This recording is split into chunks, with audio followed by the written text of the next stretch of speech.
ಇಲ್ಲಿ ಸಿಇಟಿ ಮತ್ತು ನೀಟ್ ವಿದ್ಯಾರ್ಥಿಗಳಿಗೆ ಕೆ ಕಡೆಯಿಂದ ಇವಾಗ ಲೇಟೆಸ್ಟ್ ಆಗಿ ವೆರಿ ಇಂಪಾರ್ಟೆಂಟ್ ಅಪ್ಡೇಟ್ಸ್ಗಳು ಬಂದಿದೆ. ಅದ್ರ ಬಗ್ಗೆ ಈ ಒಂದು ವಿಡಿಯೋದಲ್ಲಿ ನಾವು ಡಿಸ್ಕಸ್ ಮಾಡೋಣ. ಜೊತೆಗೆ ಇವಾಗ ಆಪ್ಷನ್ ಎಂಟ್ರಿ ಪ್ರಾಬ್ಲಮ್ ಸಾಲ್ವ್ ಆಗಿದೆಯಾ, ಅದೇ ರೀತಿ ಪ್ರಾಬ್ಲಮ್ ಬರ್ತಾ ಇದ್ರೆ ನಾವು ಏನು ಮಾಡಬೇಕು ನೆಕ್ಸ್ಟ್ ಸ್ಟೆಪ್, ಅದ್ರ ಬಗ್ಗೆ ಈ ಒಂದು ವಿಡಿಯೋದಲ್ಲಿ ತಿಳಿಸ್ಕೊಡ್ತೀನಿ.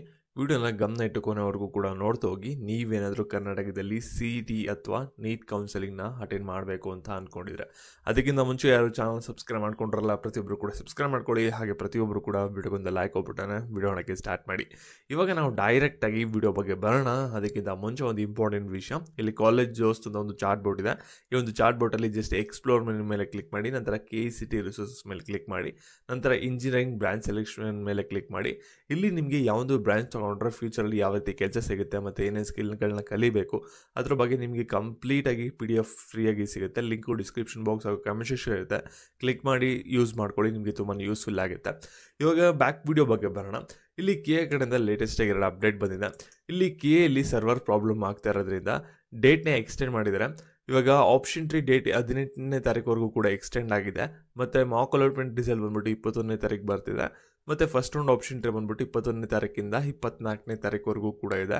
ನಂತರ ಫಸ್ಟ್ ರೌಂಡ್ ರಿಸಲ್ಟ್ ಬಂದ್ಬಿಟ್ಟು 28ನೇ ತಾರೀಕು ಬರುತ್ತೆ ಅಂತ ಹೇಳಿದರೆ. ಸೊ ನೀಟ್ ವಿದ್ಯಾರ್ಥಿಗಳಿಗೆ ಏನೊಂದು ಅಪ್ಡೇಟ್ ಬಂದಿದೆ ಅಂದರೆ, ಇಲ್ಲಿ ಯಾರು 7ನೇ ತಾರೀಕಿಂದ ಫ್ರೆಶ್ ಆಗಿ ರಿಜಿಸ್ಟರ್ನ ಮಾಡ್ಕೊಂಡಿದ್ರೆ ನಿಮ್ಗೆಲ್ಲರಿಗೂ ಕೂಡ ಆಫ್ಲೈನ್ ಡಾಕ್ಯುಮೆಂಟ್ ವೆರಿಫಿಕೇಷನ್ ಇದೆ. ಇಲ್ಲಿ ಸ್ಪೆಷಲ್ ಕ್ಯಾಟಗರಿ ಮತ್ತು ಫಿಸಿಕಲಿ ಹ್ಯಾಂಡಿಕ್ಯಾಪ್ ಮತ್ತು ಕನ್ನಡ ಎಕ್ಸಾಮ್ ಯಾರ್ಯಾರು ಬರ್ದಿಲ್ಲ ಅವ್ರಿಗೆಲ್ಲರಿಗೂ ಕೂಡ 17ನೇ ತಾರೀಕು ಒಂದು ಶೆಡ್ಯೂಲ್ನ ಕೊಟ್ಟಿದ್ದಾರೆ. ಮತ್ತು ಬೇರೆಯವ್ರಿಗೆ 18, 19ನೇ ತಾರೀಕು ಆಫ್ಲೈನಲ್ಲಿ ಡಾಕ್ಯುಮೆಂಟ್ ವೆರಿಫಿಕೇಷನ್ ಮಾಡಿಸ್ಕೋಬೇಕಾಗುತ್ತೆ. ಇಷ್ಟು ಕ್ಲಾಸ್ಗೆ ಯಾರು ಬಿಲಾಂಗ್ ಆಗಿರ್ತೀರ, 7ನೇ ತಾರೀಕಿಂದ ಯಾರು ಫ್ರೆಶ್ ಆಗಿ ರಿಜಿಸ್ಟ್ರೇಷನ್ ಮಾಡ್ಕೊಂಡ್ರಿ ಅವ್ರಿಗೆ ಮಾತ್ರ ಈ ಒಂದು ಡಾಕ್ಯುಮೆಂಟ್ ವೆರಿಫಿಕೇಷನ್ ಆಗಿರುತ್ತೆ. ಡೌನ್ಲೋಡ್ ಮಾಡಿಕೊಂಡು ನೀವು ನೋಡ್ಕೋಬೇಕಾಗುತ್ತೆ.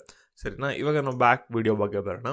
ಇಲ್ಲಿ ನೋಡಿ, ಕೀ ಅವ್ರು ಏನು ಮಾಡಿದ್ದಾರೆ ಅಂದರೆ, ಇವಾಗ ಆಪ್ಷನ್ 3 ಲಿಂಕ್ನ ತಿರ್ಗಾ ಆ್ಯಕ್ಟಿವೇಟ್ನ ಮಾಡಿದ್ದಾರೆ. ಸರಿನಾ? ಆದರೆ ಈ ಒಂದು ಆಪ್ಷನ್ 3 ಲಿಂಕ್ ಮೇಲೆ ಕ್ಲಿಕ್ ಮಾಡಿದ್ರೆ ಏನಾಗ್ತಿದೆ ಅಂದರೆ, ತಿರ್ಗಾ ನಮಗೆ ಇದೇ ರೀತಿ ಎರರ್ ಬರ್ತಿದೆ.